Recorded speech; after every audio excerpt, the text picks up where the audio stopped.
बिरहा में भाव लिखत हूँ कैसे मास्टर।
अभी देश आजाद नहीं रहा, गुलामी के जंजीरों में जकड़ी हुई यह धरती मां करा रही थी। वही समय का भाव कवि जी लिखत हुआ कि जंग करके गए रंग भर कर गए, वीर बढ़ कर गए इस वतन के लिए। इतना वीर हंस हंस के फांसी का फंदा चुमलन कवि जाए कि देश आजाद भयल। जब आजाद भयल तो हम आने जा दशहरा मनावल जला, दिवाली मनावल जला, होली मनावल जला, केकरे बदौलत वो जवानन के बदौलत। तब उपेंद्र बनारस से आके मऊ में बिहार वाले कभी जी एक कव्वाली का टुकड़ा लिखलन कैसे।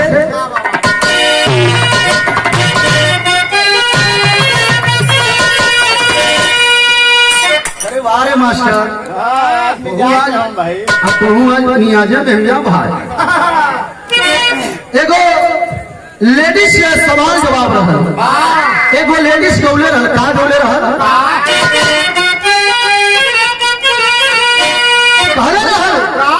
कि मैं ना चाहूं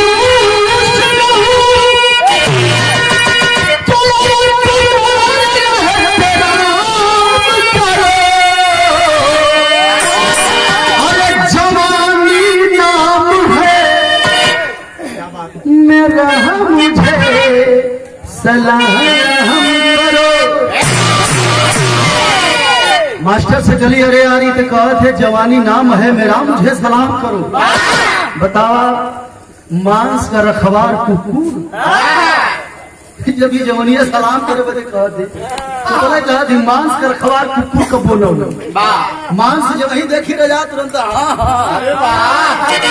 जवाब का दले रही।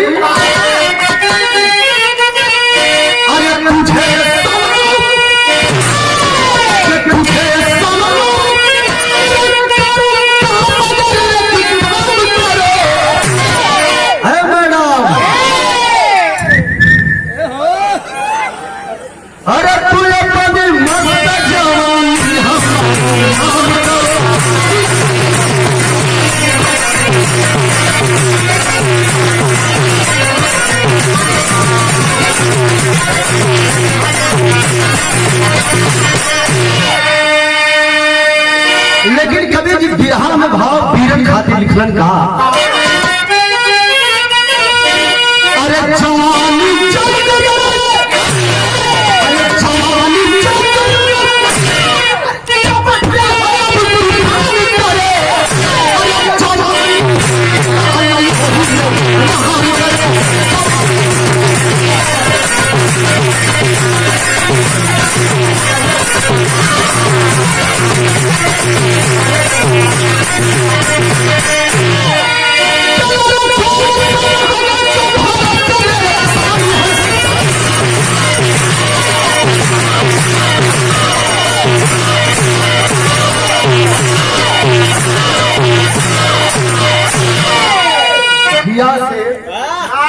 लगा था घर में जाके रेस्ट मर लेगी। अभी तो छवट बियर मर ले आए का छठी मल्ले है बियर। अब यही तेरे प्रचार करी बा आदमी यही तेरे कहा ना कि ढोलकिया पीछा ना तो जनाला पिए ले रहल पियले रहे हुए दारू बार खबार ले मूछ मुझे कभी भी लिखत गुड़का यहाँ रखा सामने नया बिरहा हो और कहीं बतावल भी करिया कैसे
साफ साफ जब ये देश गुलाम रहा अंग्रेजन का गुलामी ये देश पूरा सहर वही समय आप लोग सुन ले होगा इतिहास पढ़ले भी होगा कि 1919 के बैसाखी के मेला में जनरल डायर अंग्रेज गयल 2500 जवान अपने हिंदुस्तानी जवानों के मौत के घाट उतार दिलस 2500 जवान वही जलियान वाले बाग में मर गए बाबूजी। आप लोग बिरहा भी सुन ले हुआ रामदेव गुरु की आवाज में हमारे गुरु जी श्री पियालाल यादव जी और श्रीमती अनीता राज जी के भी आवाज में आप लोग उधम सिंह का बिरहा सुन ले हुआ। लेकिन याद है क्या यहाँ एक बात एक एग्जाम्पल है भगवान न करें कि यहाँ कौन वैसी चीज हो लेकिन क्या यहाँ कौन वैसा चीज हो तो खाली मरे वाला उपेंद्र रही है जहाँ 2500 जवान मर गए एक उधम सिंह का आप लोग कहानी सुन ले होगा लेकिन एक बिरहा वही जलियान वाले बाग से शुरू करे चलत नहीं आप लोग जहां बैठल हुआ जमीन गर्म हो जाएगी।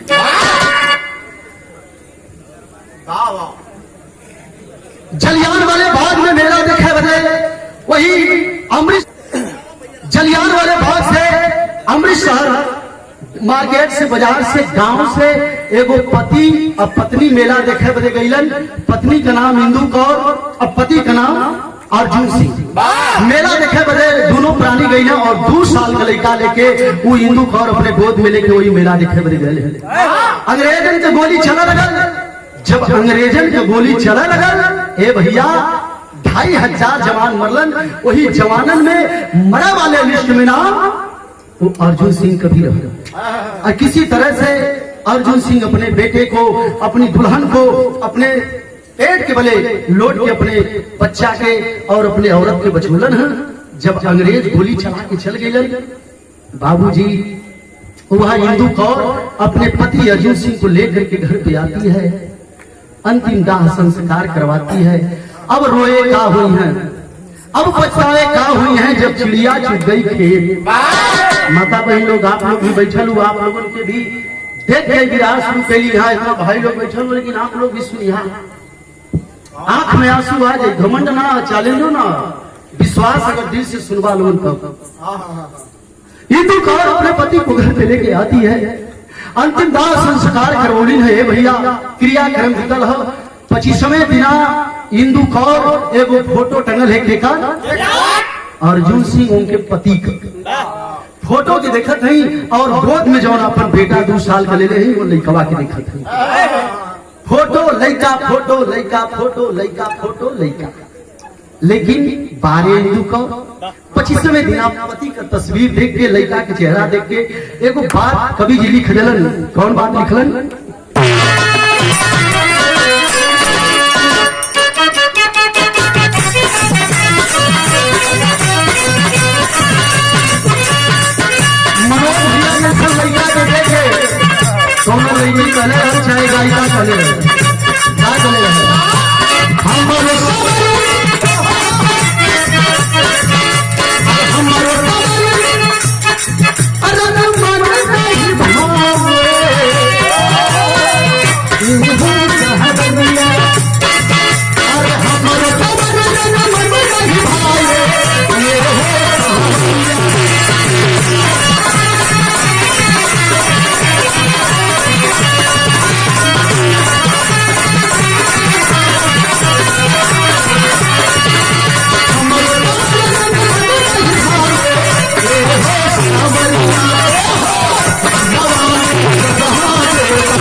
कौर पार्वती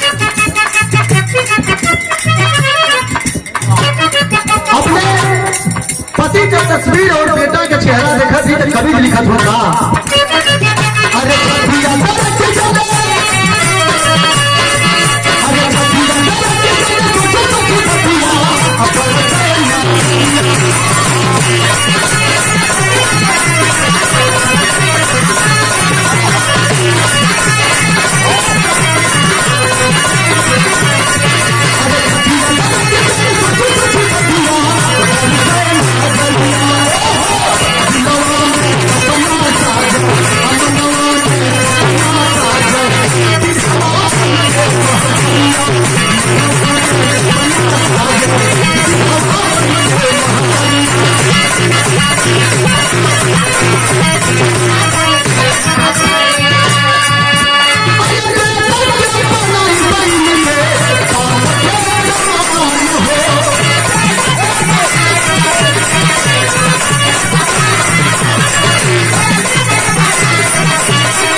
मर्द मर्द के खुदा पति मर गल हम शहीद हो गए माई सपना सजावत है 2 साल का लड़का 2 साल का लड़का लेके माई सपना सजावत है कि अपने लड़का के बड़का पहलवान बनाए जब हमारा लड़का पहलवान बनी तो करी का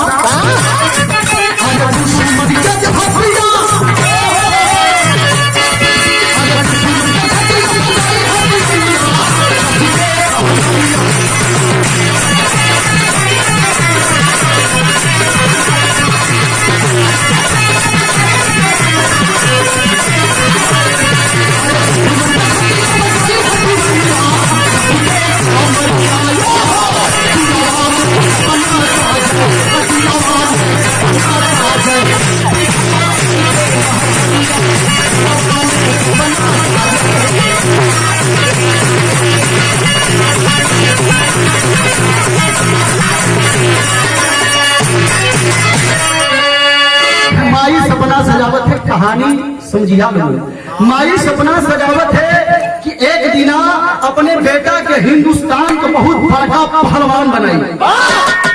अच्छा तो ये बतावा हम मनोज भैया हम सोचब कि विजय लाल यादव जैसे गवैया हो जाए कर्म न करब का बन पाई ये आदमी सोचे जो बहुत सोचला कुछ लोग सोचला कि सुतला है मुहे में दूध गिरा मुहे में भोजन जाए तो सुतला एक क्या काम हो सकला ना बताई अरे ना बताई तू जहाँ पहुँचल हुआ वहाँ ना अरे 100 ग्राम जहर लेके चलो वाह तो तुहार बजाई के मास्टर बना ये तो बतिया तोड़े बोला तू हम तुहार का बिगाड़ दे जब तू हमारा है बजावत झांझ तोरे समझ में था हम झांझ कह दे इनके समझ में कुछ आऊगा पटक के पनिया में बोर के कई के निकालते ना ए भैया माई सपना साजा थे कि बेटा के बड़का पहलवान बनाई लेकिन माई आज सपना सोचे थे आया है 2-4 दिन जब बीतल है तो माई के सपना में जहर घुलल कौन जहर घुलल कभी लिखत हुए अरे मनवा के सोच अरे दिलवा के सोच अरे दिलवा के सोचल बाटे दीना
लागत न मतबा ठेकान बा पिया का दुनियावा अर पहिने सजे के खुद बहु लहिया बनवला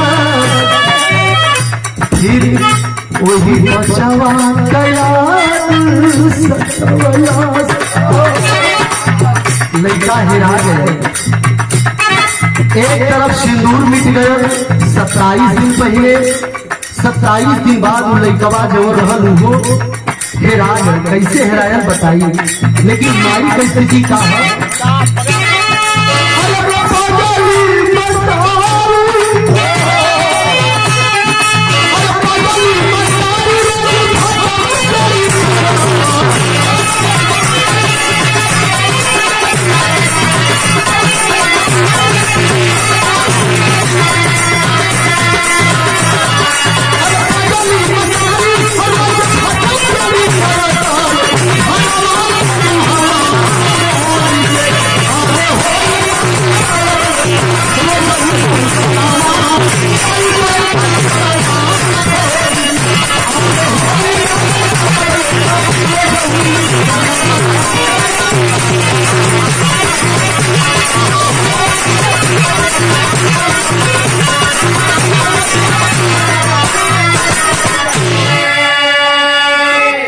माई अपने बेटा के मीस के पिया के जैसे ही दरवाजा है रोड है, जैसे ही गौर करिया जैसे ही दरवाजा है माई बहन माई दरवाजा पर अपने बेटा के मीस के दूध पिया के एगो खटोला रहल कुछ बिछा के अपने लड़का के सुता के घरवा में चल गई कुछ काम करे बदे। जब घरवा में से करीब 10 मिनट बाद आई है तो देखत का है, देखत है कि जौने लाल के अपने सुतौले है वो लाल ही है ना।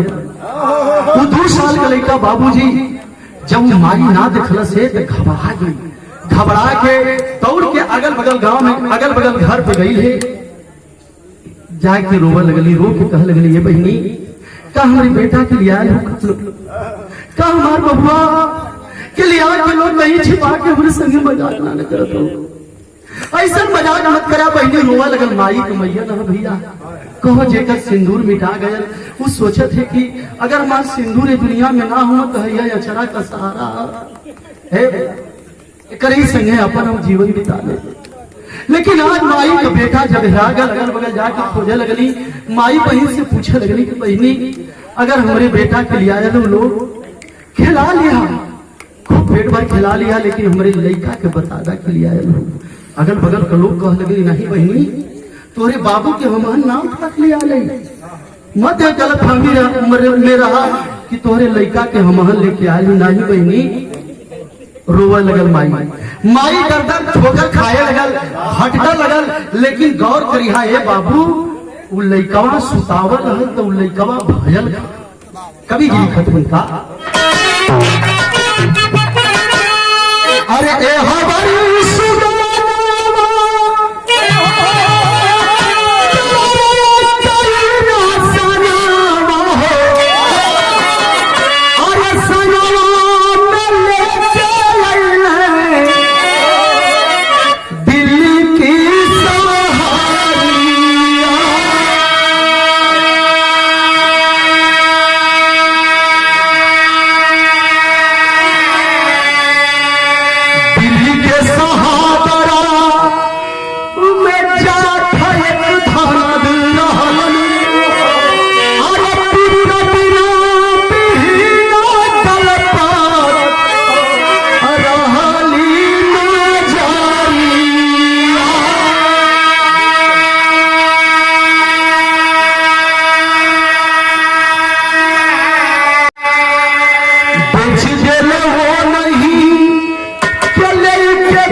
लड़कवा जब सुतावल हल माई सुता के कमवा करे गई रहल एगो वही जैसे ही घर है ई रोड है वही तरह एगो चोर उधर से जात है।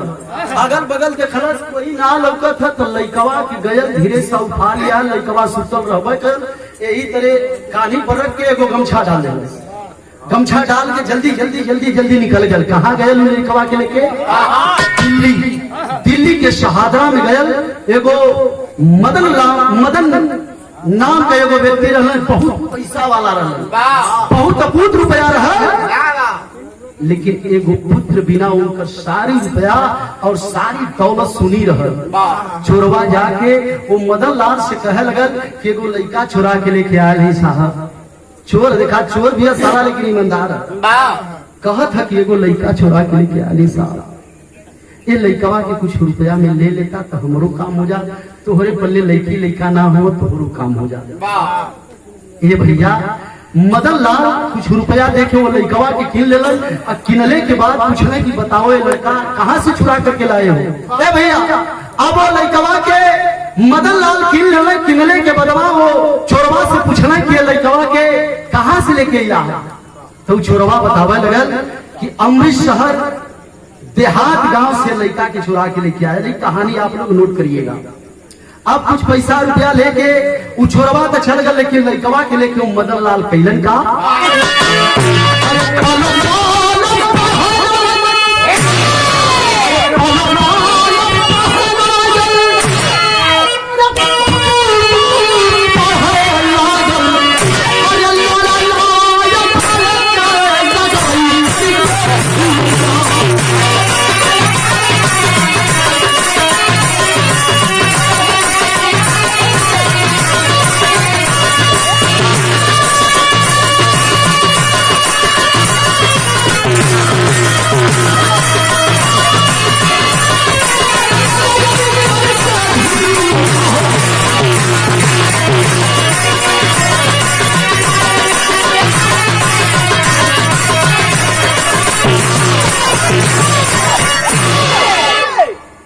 चोरवा के लड़कवा किनले के बाद मदन लाल लड़का के खियावा लगल, पियावा लगल, समय बीता लगल।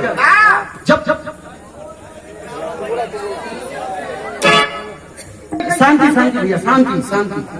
लड़कवा नहीं अच्छा ठीक है। लड़कवा पल पल पढ़े लगल और पढ़े लगल। मदन लाल से दो चीज का बड़ा शौकीन रहल।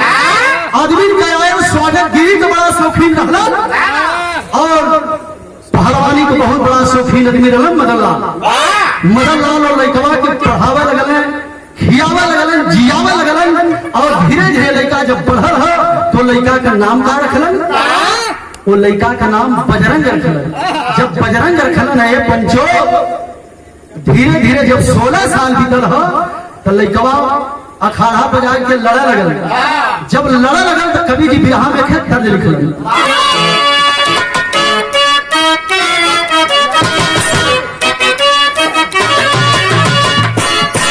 निशा लगा ले राजा।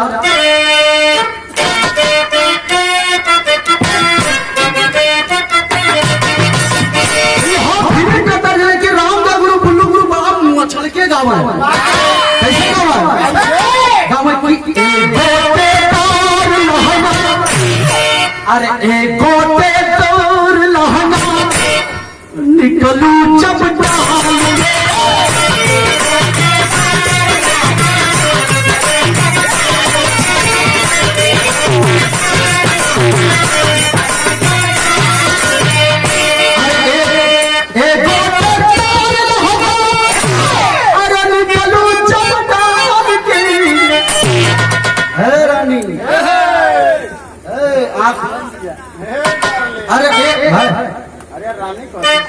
अरे एक गोटे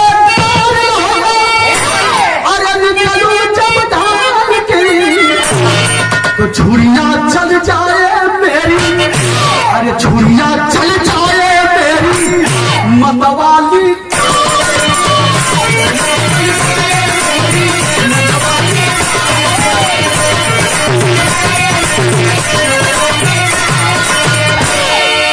लेकिन लड़कवा जब 16 साल का भैल कवा बजरंग, जब 16-17 साल का भैल लड़त खड़ा तब कभी जी भाव लिखत हुए। अरे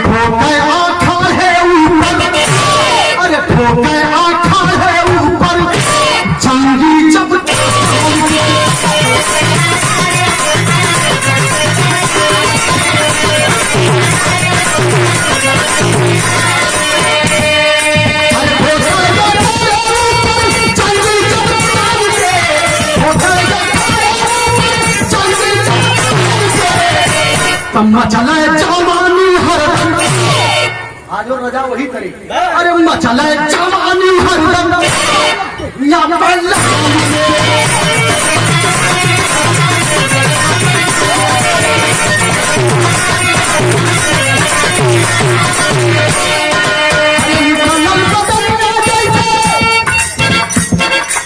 निकल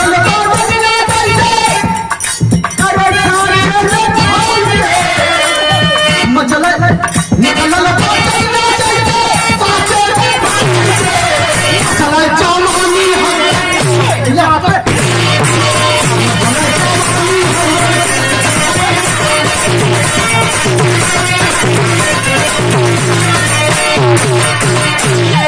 ए भैया लड़का बहादुर हो, लड़ा था रजा लगाए के धूर जब में समय लेके ओत के माथे धूर बारे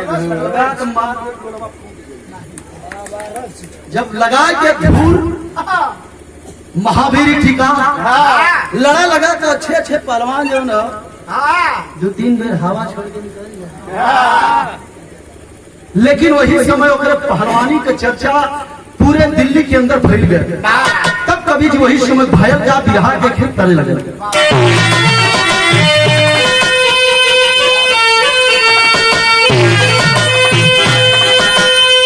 एक दर्ज के स्वर्गीय रामदेव गुरु गा के चल गए मास्टर, बहाऊ गा के चल जा।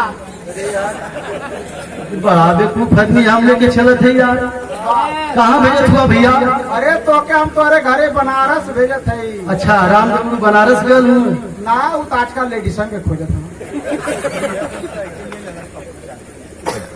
आई वो लगे थे रामदेव गुरु जी का ठेकेदार यहाँ बैठे हुए, ले जा पत्र पूछा के आवा के काट के लेडीज से ले जा कहाँ जाऊंगा रामदेव गुरु?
चर्चा पूरे दिल्ली के अंदर हो कि बड़ा बढ़िया लड़त हो बजरंग, तो वही समय वो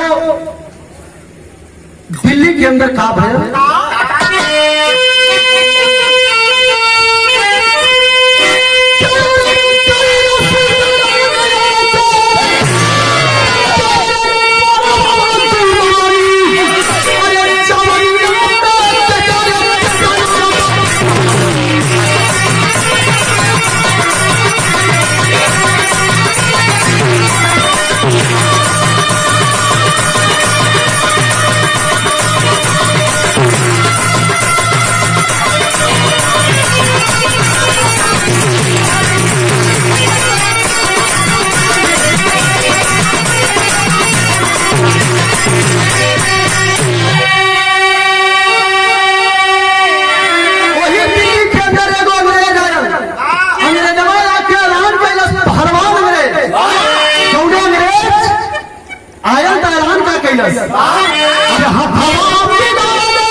ऐलान कैलस।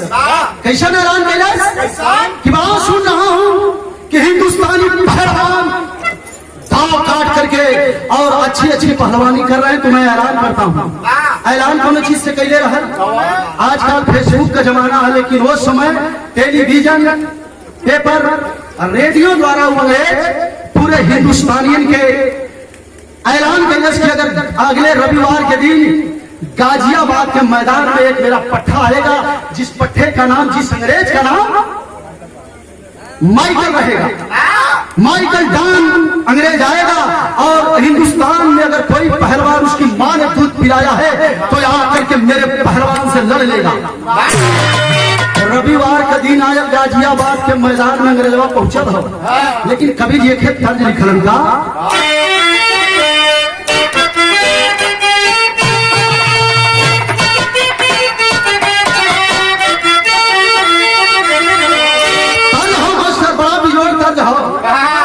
बन के आया भैया लोग।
लेकिन इतना दर्ज रहल कभी की बिहार का भाव लिखत हुए।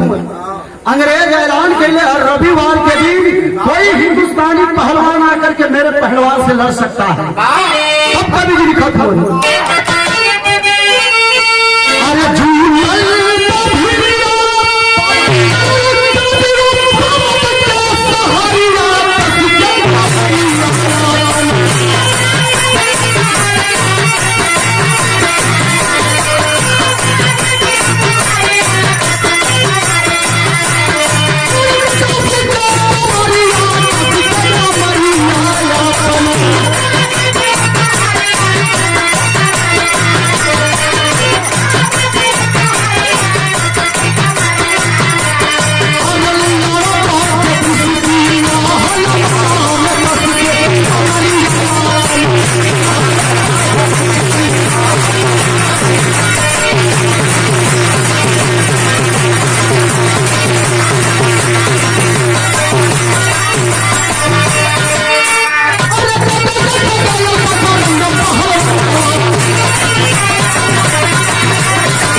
जैसे आप लोग बैठल हुआ हिंदुस्तानी पहलवान रविवार के दिन वही गाजियाबाद के मैदान में गए 4-5 मिनट रहा मारा हुआ, लेकिन आखिरी निचोड़ जात जात कलेजा पकड़ के लोग बैठ जावा।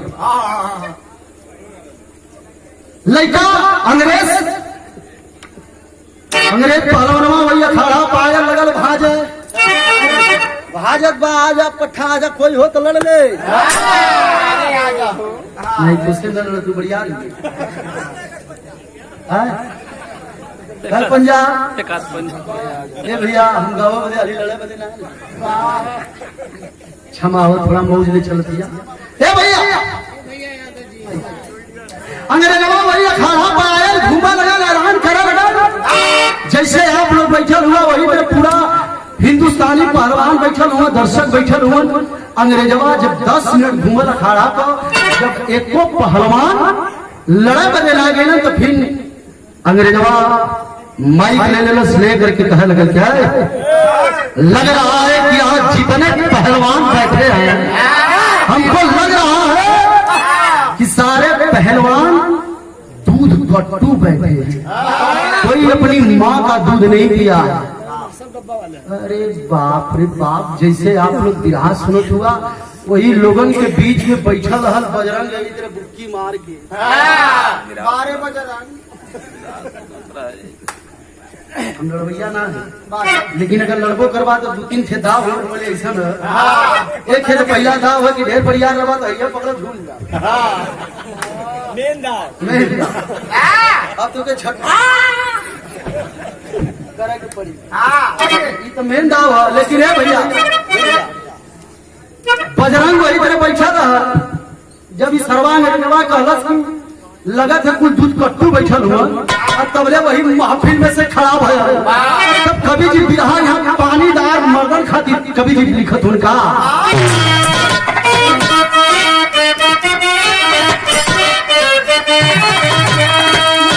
भैया अगर लाइन हमार नीक लगी तो यहाँ बैठल जितना पानीदार आदमी हुआ बनी ताली बजा के लोग हमारे लाइन पर स्वागत करिया कवि का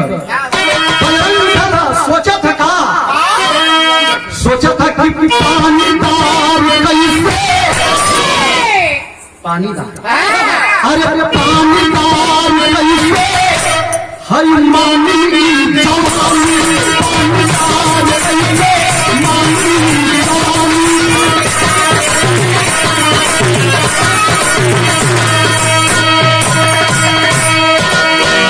अरे बाटे खुद में रवानी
देखा भैया पहलवानी पानीदार कैसे मानी जवानी कहो पानीदार अगर मर्द रही तो सरवा बात पर मर जाई बतिया पर मिट जाई और मौगा रही मारू कचरा में जाकर सूट गई। अच्छा तो रोगी आदमी वही का बात करना जो चीज का रोगी रह इनकर भी वह कहानी अगर 4-5 दिन बिरहा चल जाए 4-5 दिन अगर बिरहा चल जाए तो उपेंद्र भैया हमके छुट्टी चाहिए हम कह कैसन रानी जल्लू तो बोला कहिए कि हमारा घोड़ा गली नंबर 5 बहु गली नंबर 5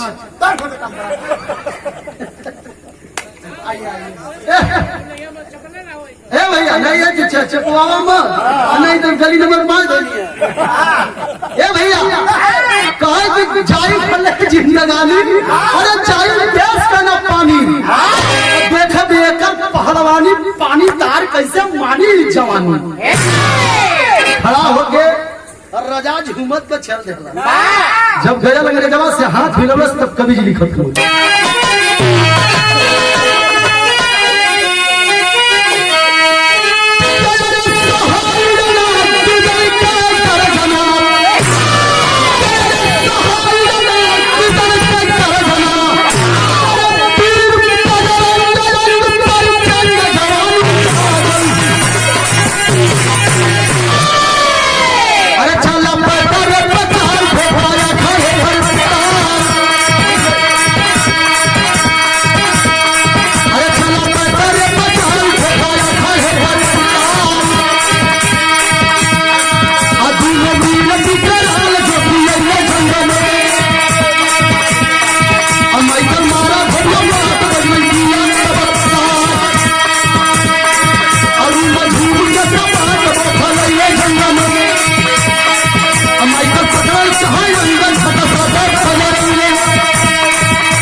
और जब वही अंग्रेजवा दिखाई कुश्ती का दाव हो, जब वही अंग्रेजवा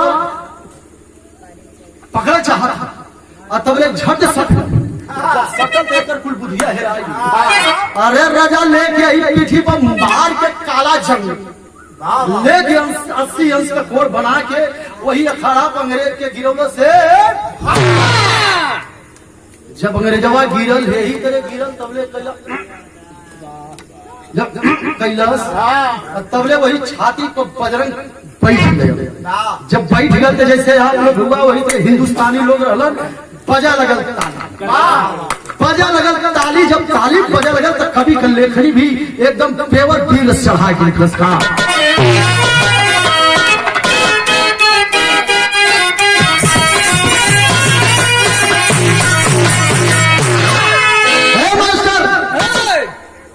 मिर्जापुरी चौवरिया है इन कब्बो पुराण भई न कब्बो पुराण होई गुरुजी लोग गौलन हमहू गावत है रानी भी गई है आवा वाला अगर हमने का हेलो केची केचा भी शुरू करी है मतलब लड़का अब केची केचा दूसर मत मिले तो हार मर्दवा मुड़ी हमेशा यही रहे कोची कोचा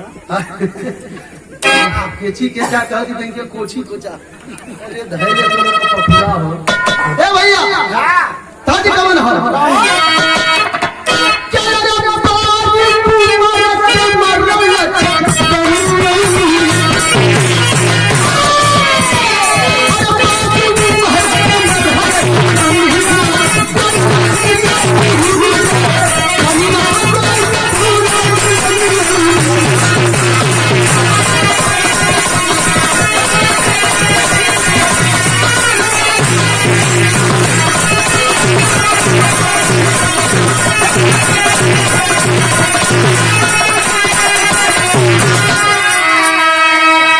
लेकिन जब अंग्रेजवा की छाती पर बजरंग बैठा तो कभी भी खत्म हो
छाती पर ताली बजा लगल। हिंदुस्तानी लोग माला पहिरावे लगल।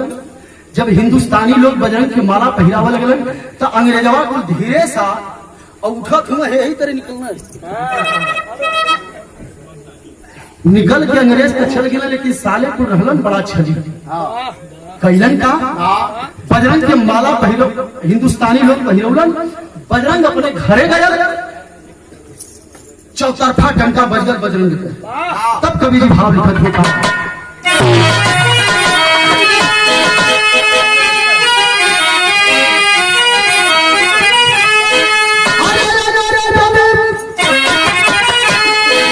बिरहा में कुछ पॉइंट ऐसा रही कि कलेजा पकड़ लेबा, पॉइंट वही वाली हो।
के निकल गई। साल भर टीशर्ट में घेरे सरवा बजरंग हमरे पहलवान के पटक दिला देखा उनका टीसा ही हमरे धरती पर आई के हम कौन खाए के हमारे पर आज के लिए हम भूसड़ी कटू ए भैया। साल भर जब बीतल एक अंग्रेज बोलौलन जो ने लंदन के शरीर वो अंग्रेज का नाम माइक्रो पहलवान आया दिल्ली के अंदर और वह अंग्रेजवा पेपर द्वारा ऐलान कैलन कि उसी गाजियाबाद के मैदान में होगा और हिंदुस्तानी कोई और पहलवान नहीं उसी बजरंग के साथ मेरे पहलवान की कुश्ती होगी। दिखाई नहीं अच्छा जब बजरंग के पता चला है कि कुल फिर हमके ऐलान टारगेट कैले हुए कि हमारे पहलवान से बजरंग का कुश्ती हुई तो बजरंग सोचलस क्या सोचा था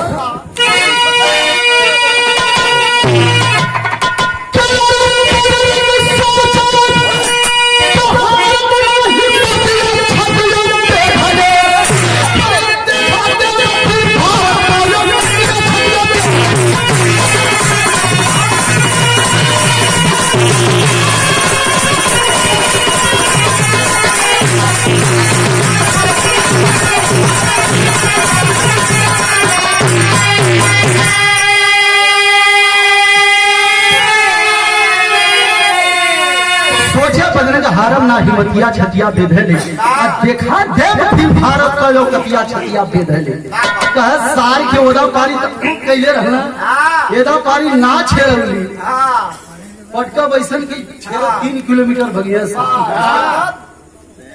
छेदत ना तलवा देता छेद दे करवे में सुनाए लगत छेद न दे ही लेकिन जब बजरंग चला लगल हाय हाय हाय तो कवि जी निचोड़ भी रहा लिखत में था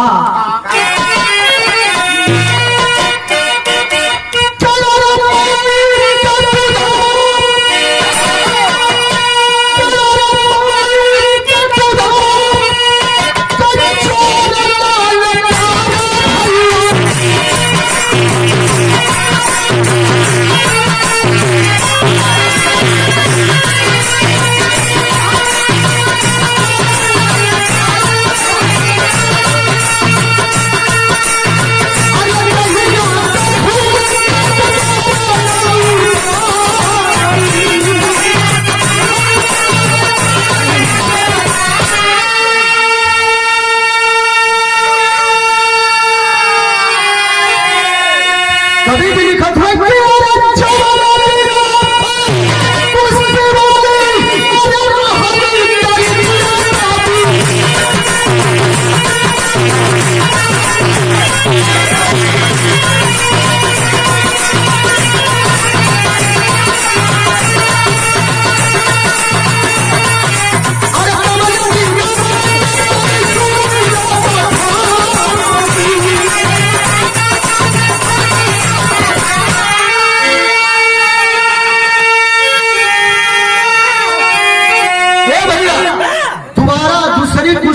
दिना रहा ए भैया भैया भैया बता भैया एक बैठ जा लो भैया बाबू बाबू 2 मिनट भी रहा हम मालिक रहा वो दिना का भैया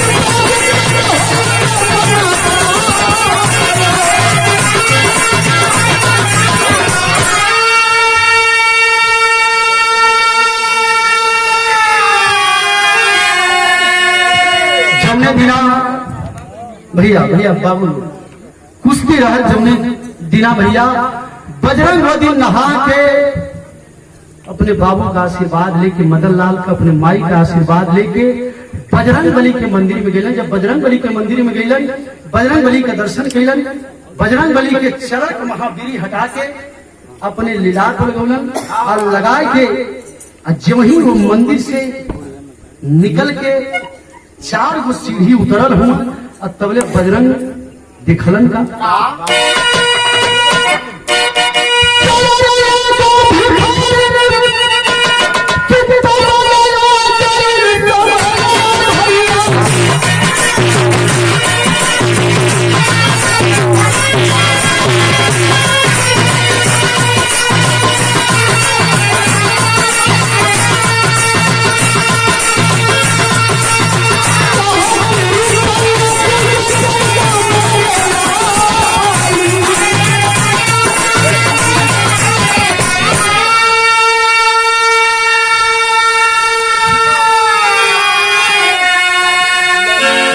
बजरंग 4 गो सीढ़ी आयल बाबू, तब ले एगो भिखारी नाई है, फटहा वस्त्र पहले, सीधे साड़ी भी ना लपेट ले, अब सोच सकला गरीबी दिनता जौन न करा दे भैया।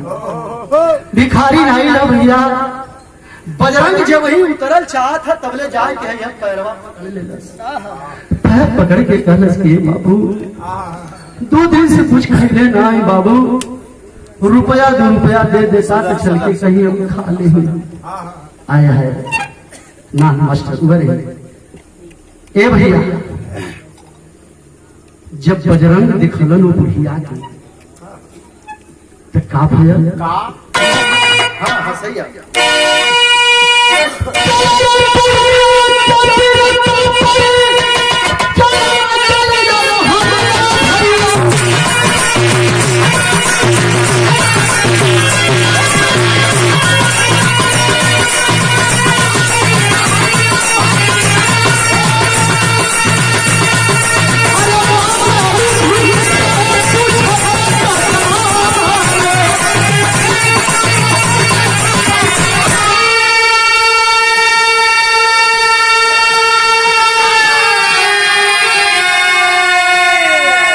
वो माई को रोवाई सुन के बजरंग बैठ गया। 2 मिनट खाली पूरी बिरहा हंसी मजाक से आप लोग सुन ला। हे पंचो हे माई, आप लोग बस सही है 4 लाइन अपने दिल पर लेके सुन लिया लोग।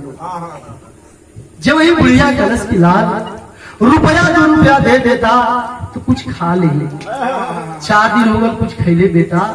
बजरंग के दया लग गई, कह अरे एक तरफ मैं धरती माँ की लाज बचाने जा रहा हूँ और दूसरी तरफ इसी धरती माँ के आंचल में यह बुढ़िया माँ है दर दर की ठोकर खा रही है अपने पेट के लिए।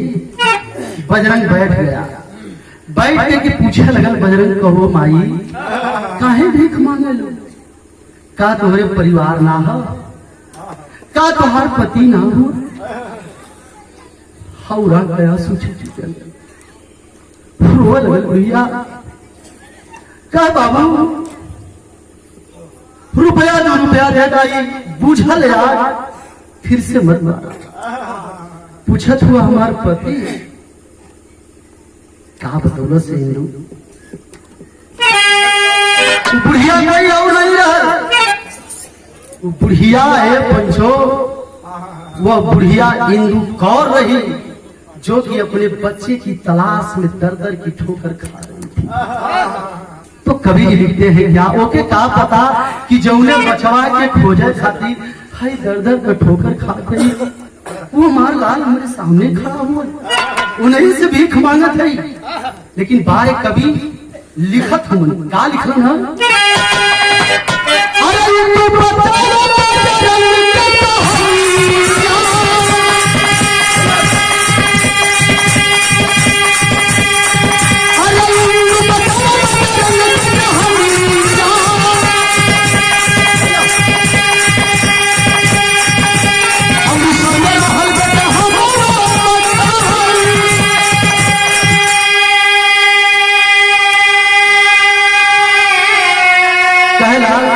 हमारे घर अमृतसर कायर का हम औरत ना ही लाल, कायर का औरत ना ही, एक वीर पुरुष का औरत है, एक वीर पुरुष का विधवा है। का बतौली है छाती आप लोगों की फट जाई, का बतौले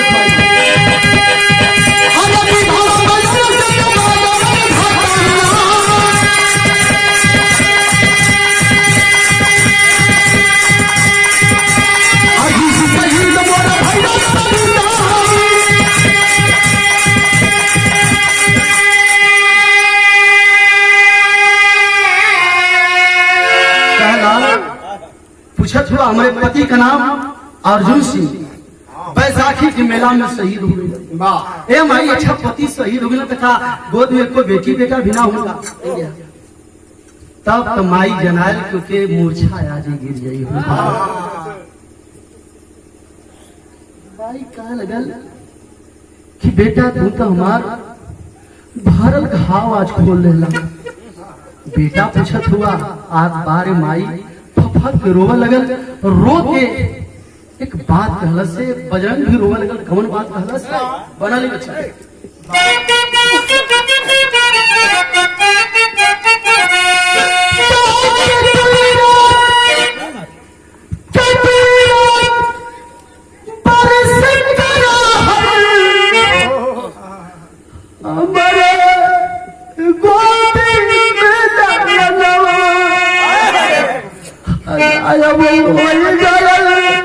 कि गायब हो गयल कि मोर बापू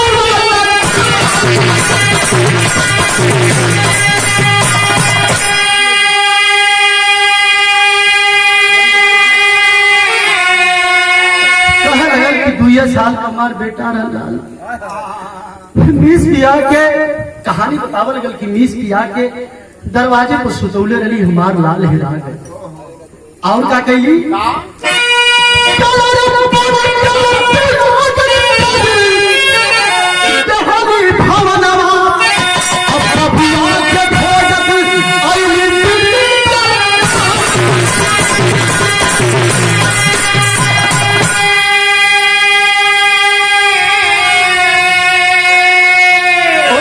का पता, वो बुढ़िया के का पता कि जौने बेटा के तलाश में दर की ठोकर खात है वह हमार लड़का हमारे सामने है। अपन सोचत होगा कि जब लड़कवा से मनवा माई खोजता बात और लड़कवा से कैसे होकर मिलाप है, सोचत हुआ कि ना। लेकिन कभी ऐसा लिखल कि एकदम कभी हम कभी जी रामकृत कवि जी स्वर्ग में मालिक कुछ स्थान दे यह रहा कि हमारे रामकृत कवि जी दुनिया से विदा भइल। कवि जी के हाथ पे लास्ट बिरहा जब बिरहा के मर गई फूक के जब हम लोग अली घरे अली। अब कवि हमारे कवि का मतलब आप सोच सकला कि हमारे भगवान मर गए। ये बिरहा के हम पढ़ने लगे हमारी आंख से आंसू छल जौने गरी माई अपने बेटा के पास हो लेकिन अपने लड़का की चिन्हत नहीं हो। और एक बात कलश का कलश भैया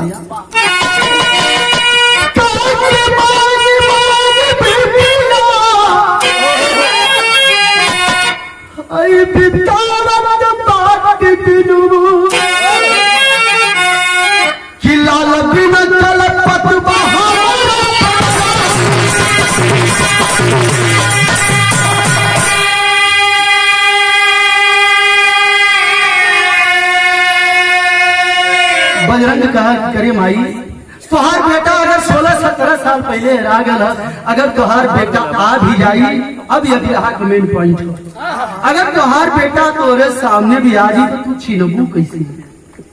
माई का कहलस पंचो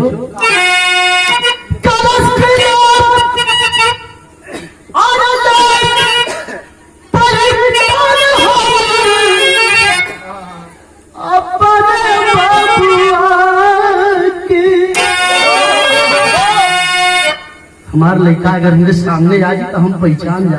लड़कवा संगमा है बतियावा था कुल पूछत हमारी कहत है कि हमारे सामने आ जाए तो हम ओके छीन भी जा।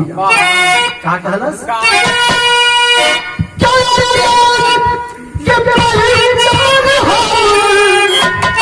अपने बाबुआ के अरे सिनेमा पर बाटे अरे उनके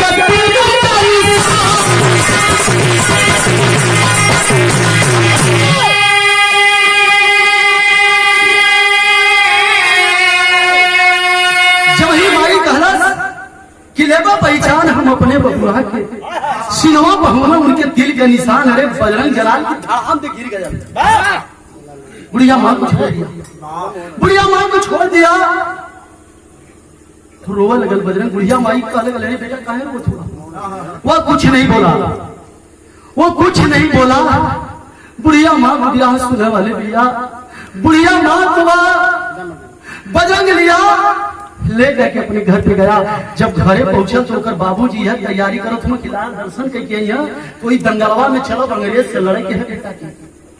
ये पंचो बजरंग गया अपनी माँ को, वो नहीं समझ पा रहा है माँ, लेकिन गया उस बुढ़िया माँ को ले जाके के दरवाजे के पास में खड़ा कर दिया और गया अपने पिता मदन लाल के पास और जा करके हाथ जोड़ लिया। जोड़ करके आंखों में आंसू लेकर के बजरंग कहा कि बाबूजी मैं तो ये नहीं जानता कि मैं किसका बेटा हूं,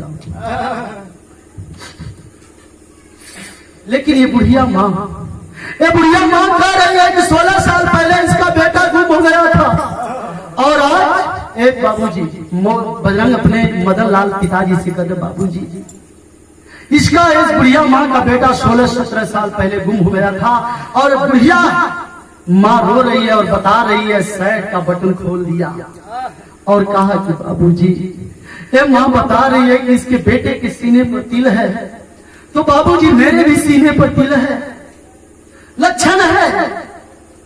मैं ये नहीं कहता कि मैं इस बुढ़िया का बेटा हूं, लेकिन इतना जरूर कहूंगा बाबूजी की यह माँ की वेदना और माँ के आंखों का आंसू हमारे दिल को झकझोर दिया। माई जो ने घड़ी दिखलस की सै खुले ह सीने पर तिल दिखलस, माई ये पंचो जैसे गैया बछरू के देखे दिन भर पर तोड़ाई के खुदा जाए के लगल चाटा, वही तेरे माई दौड़ के गई अपने लाल के सीने से लगाने, रोवा लगल जी भर कर रोवला सब। लेकिन इतने में मदन लाल बजरंग को हटा करके पूछते हैं उस बुढ़िया माँ से, कहाँ के रहने वाली हो, क्या नाम है, क्यों मेरे बेटे को भरमा रही हो। वाह रोवल कहने लगे बाबू हम भरमावत ना आए बाबू, हमारे बेटवा के भी सीने पर तिल रहा, पूछत हुआ हम कहाँ करा वाली है, हमारे घर अमृतसर देहात गांव में। अरे बाप रे बाप, वह मदन लाल 4 कदम पीछे हट गया, करे ये तो वही बुढ़िया है जवन चोरवा बतौले रहल कि अमृत शहर के देहात गांव से लड़का के चुरा के लेके आए। मदन लाल गया, जा करके कहा कि बेटा ये तेरी वो माँ है लाल जो तुझे 9 महीने गर्भ में रख करके तुझे पाला है, हमहन का दूध 3 साल 2.5 साल का रहला, तब मदन लाल बतौने की एगो चोर से हम धोखे किन ली बेटा। अरे बाप रे बाप, फफक के बजरंग माई के छाती से लगा के रोवल, कहो काहे रोई हो, जवन माई 9 महीना अपने बेटा के गर्भ में पल्ले है, आज माई दर दर पर ठोकर खा था, लड़का जवन पहलवानी लड़ा था। इतने में वह मदन लाल की औरत छत से उतरती, अरे हमारे बाबू रोवत हुआ, बजरंग रोवत हुआ, जाके पूछे लगा काहे रोवत हुआ बेटा। बजरंग छाती से लगा लिया, कहा कि माँ मेरी तो छाती दुनिया हो गई, मेरी जिंदगी धन्य हो गई। जैसे भगवान श्री कृष्ण जी को देव की माँ ने जन्म दिया था, जसोदा माँ ने पाला था, उसी तरह ये गर्भ में रह करके 9 महीना हमें पालने वाली माँ मेरे सामने खड़ी है, और तू तो माँ तेरा भी कम उपकार थोड़ी है।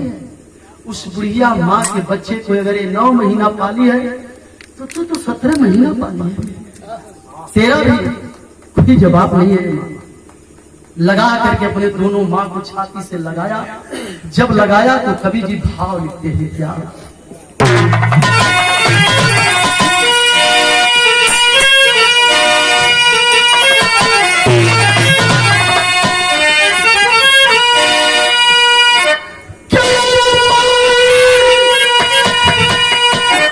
माई सपना से जोड़े रहल कि हिंदुस्तान का बड़का पहलवान बना, दुश्मन के छाती पर तिरंगा हमार बेटा गाड़ी, भयल सपना पूरा। सही आदमी सच्चा आदमी मास्टर ये वेद बतावला कि अगर सच्चा आदमी कभी कभी अगर बदुआ भी भगवान से मांग गला तो पड़ जाला। तो माई का अच्छा कर्म करके अपने बेटा के हिंदुस्तान के लाज बजे ही तो पहलवान बनवत, भले माई से अपने दूर रहल बजरंग लेकिन पहलवान बनल। तब कभी लिखत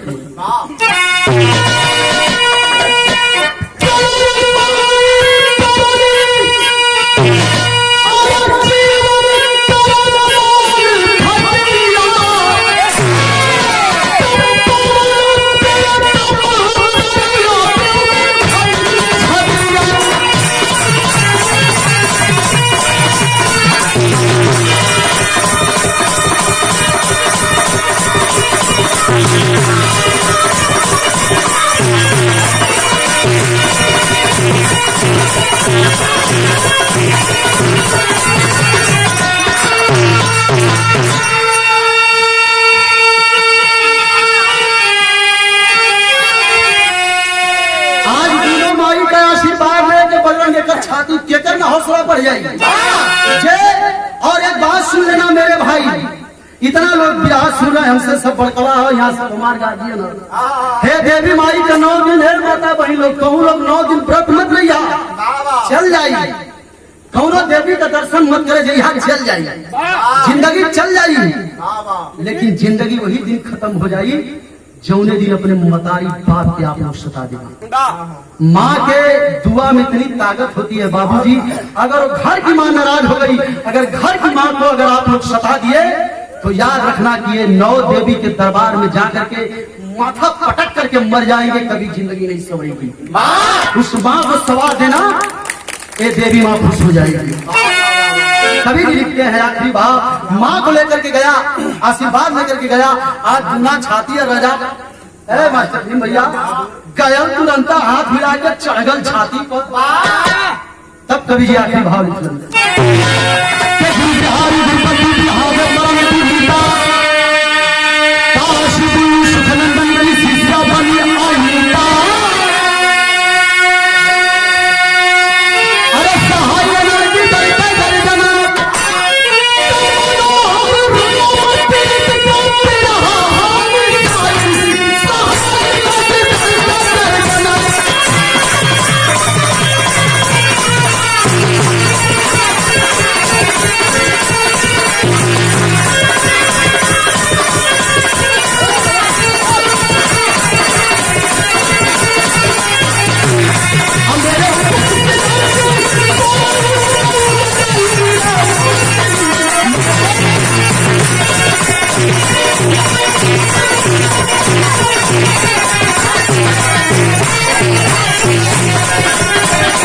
बहुत बहुत धन्यवाद।